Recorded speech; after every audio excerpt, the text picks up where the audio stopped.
Ներքին գործերի նախարարության փրկարար ծառայության տնօրեն ներքին գործերի նախարարի տեղակալ Արամ Ղազարյանը փրկարար ծառայության հատուկ նշանակության փրկարարական աշխատանքների իրականացման կենտրոնում ծանոթացել է ստորաբաժանման նյութատեխնիկական հագեցվածությանը եւ ծառայողների մասնագիտական կարողություններին։ Արամ Ղազարյանը փրկարարական աշխատանքներում կարևորել է ժամանակակից սարքավորումներով ծառայության ապահովվածությունն ու անձնակազմի շարունակական վերապատրաստումները։ Փրկարար ծառայության տնօրենը հետևել է կենտրոնի փրկարարների ցուցադրական վարժանքներին, որոնց ընթացքում ներկայացվել են պարանային եւ բարձրության վրա իրականացվող փրկարարական գործողություններ։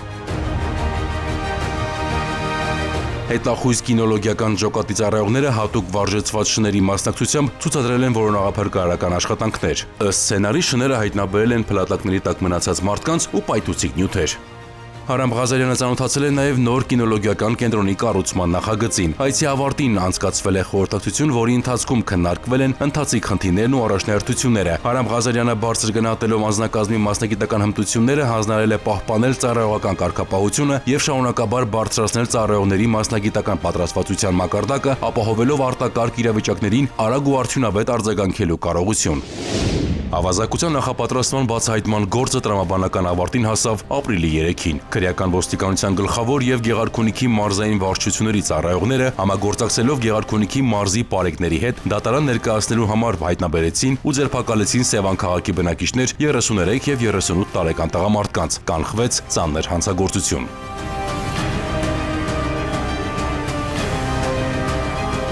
Բացահայտման աշխատանքը սկսվել էր մարտի 6-ին։ Քրեական ոստիկանության Գեղարքունիքի մարզային վարչությունում ստացվել էր օպերատիվ տեղեկություն, որ Սևան քաղաքի բնակիչ երկու տղամարդ նախապատրաստում են զենքի գործադրման ավազակություն, խոշոր չափերի հափշտակություն իրականացնելու նպատակով, օգտագործելով մեքենա գնելու նրա մտադրությունը։ Օպերատիվ հետախուզական հետագա միջոցառումներն իրականացվեցին հակակոռուպցիոն կոմիտեի եւ քրեական ոստիկանության գլխավոր վարչության ծառայողների հետ համատեղ։ Պարզվեց, որ տղամարդիկ կորավարձով վերցրած մեքենայով հետևել եւ ուսումնասիրել են թիրախավորված քաղաքացու տեղաշարժը, հանցանքն իրագործելու համար առավել նպաստավոր պայմաններ գտնելու նպատակով։ Ստացվեցին փաստական տվյալներ, որ նրանք ձեռք են բերել բջջային հեռախոսներ եւ կեղծ օգտահաշիվների միջոցով նամակագրական կապ են հաստատել թիրախավորված անձի հետ, նաեւ հանցանքն իրագործելու նպատակով ձեռք են բերել էլեկտրահարող սարք եւ կրփազենք եւ փորձում են ձեռք բերել ինքնաձիգ։ Սևանի քննչական բաժնում նախաձեռնվեց քրեական վարույթ։ Մի խումբ անձանց կողմից նախնական համաձայնությամբ զենքի գործադրմամբ խոշոր չափերով ավազակություն կատարելու նախապատրաստման հատկանիշներով։ Ապրիլի 3-ին Սևանի երկու բնակիչների նկատմամբ հարուցվեց հանրային քրեական հետապնդում եւ նրանք նույն օրը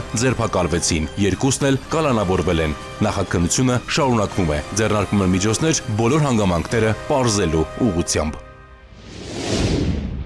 Մարտի 30-ից ապրիլի 6-ը մայրաքաղաքում իրականացված ծառայության ընթացքում Երևանի պարեկները հայտնաբերել են ճանապարհային երթևեկության կանոնների 4961 խախտում, պահպանվող հատուկ տարածք տեղափոխելով 92 ավտոմեքենա, մասնավորապես հայտնաբերվել է ոչ սթափ 173 վարորդ, առանց վարորդական իրավունքի վկայականի 143 անձ, հայտնաբերվել է հաշվառման համարնիշի հետ կապված 39, չամրակապված վարելու 785, առանց մանկական նստատեղի քարսիթի 13, վարելու ընթացքում ծխելու 586, վարելի սեռախոսից օգտվելու 263, հետիոտնի ոչ սահմանված վայրով անցնելու 245 եւ 1703 այլ իրավախախտում։ 126 մեքենա շահագործվել է առանց ԱՊԱ պայմանագրի, 140-ը տեխնիկական զննություն չանցած, 59 լուսարձակների անսարքությամբ, 75-ը թաղանթապատված դիմապակիով եւ կողային ապակիներով։ Բացի այդ, տարբեր կասկածանքներով ձերբակալվել ու համայնքային ոստիկանության բաժիններ է տարվել 94 անձ։ Նույն ժամանակահատվածում մարզերում պարեկները հայտնաբերել են ճանապարհային երթևեկության կանոնների 15465 խախտում, պահպանվող հատուկ տարածքներ տեղափոխելով 279 տրանսպորտային միջոց։ Հայտնաբերվել է ոչ սթափ 227 վարորդ, առանց վարորդական իրավունքի վկայականի 406, կեղծ վարորդական վկայականով երթևեկող 16 անձ։ Հայտնաբերվել է նաև հաշվառման համարնիշի հետ կապված 108, չամրակապված վարելու 3692,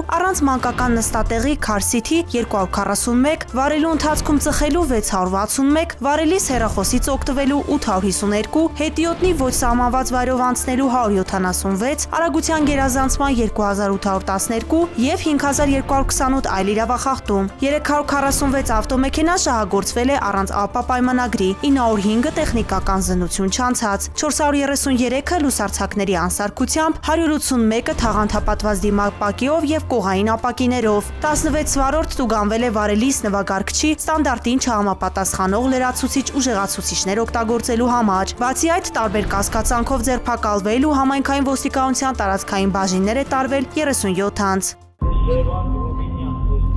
112 բարև ձեզ, լսում եմ։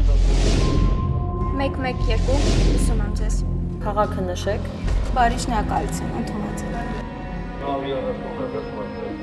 Ահազանգ ունենք քաղաքացուն օգնություն անհրաժեշտ Մաշտոցի փողոցայում։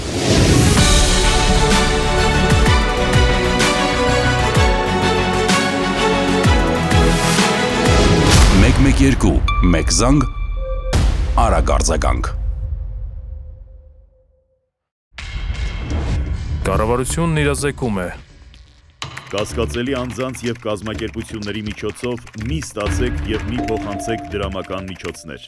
Հարգելի քաղաքացիներ, ներքին գործերի նախարարության ոստիկանությունը հորդորում է դրսևորել առավելագույն զգոնություն, երբ անծանոթ անձինք հորդորում կամ խնդրում են իրականացնել դրամական միջոցների ընդունում եւ փոխանցում։ Ձեռնպահ մնացեք կասկածելի գործունեություն իրականացնող հիմնադրամների կամ կառույցների միջոցով դրամական որևէ փոխանցում ընդունելուց կամ կատարելուց։ Այդպիսի փոխանցումների հետևանքով կարող եք ոչ միայն ֆինանսական կորուստներ ունենալ, այլև ձեր կամքից անկախ դառնալ հանցավոր շղթայի մի մասը։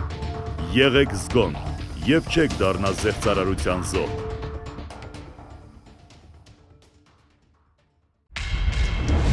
Կառավարությունն իրազեկում է։ Հայաստանի Հանրապետության ներքին գործերի նախարարության ոստիկանությունը հորդորում է. Հարգելի քաղաքացիներ, որևէ պատրվակով անծանոթ անձանց մի տրամադրեք անձնագրային եւ բանկային տվյալներ։ Մի փոխանցեք նաեւ համացանցի տարբեր հարթակներում գրանցված ձեր անհատական հաշիվների մուտքանունները, գաղտնաբառերը եւ SMS ծանուցմամբ ստացված մեկանգամյա կոդերը։ Նշված անձնական տվյալները փոխանցելով այլ անձանց, հավանական է, որ դրանք հետագայում օգտագործվեն տարբեր հանցավոր սխեմաներում ներգրաված անձանց կողմից, եւ արդյունքում կարող եք ոչ միայն զրկվել ձեր էլեկտրոնային դրամապանակների, բանկային հաշիվների, անհատական հաշիվների հասանելիությունից, այլև դառնալ ֆինանսական հափշտակությունների զոհ։ Հանցավորների ձեռքում հայտնված տվյալները կարող են օգտագործվել նաեւ այլ հանցագործությունների կատարման համար։ Եղեք զգոն, պահպանեք ձեր անձնական տվյալները։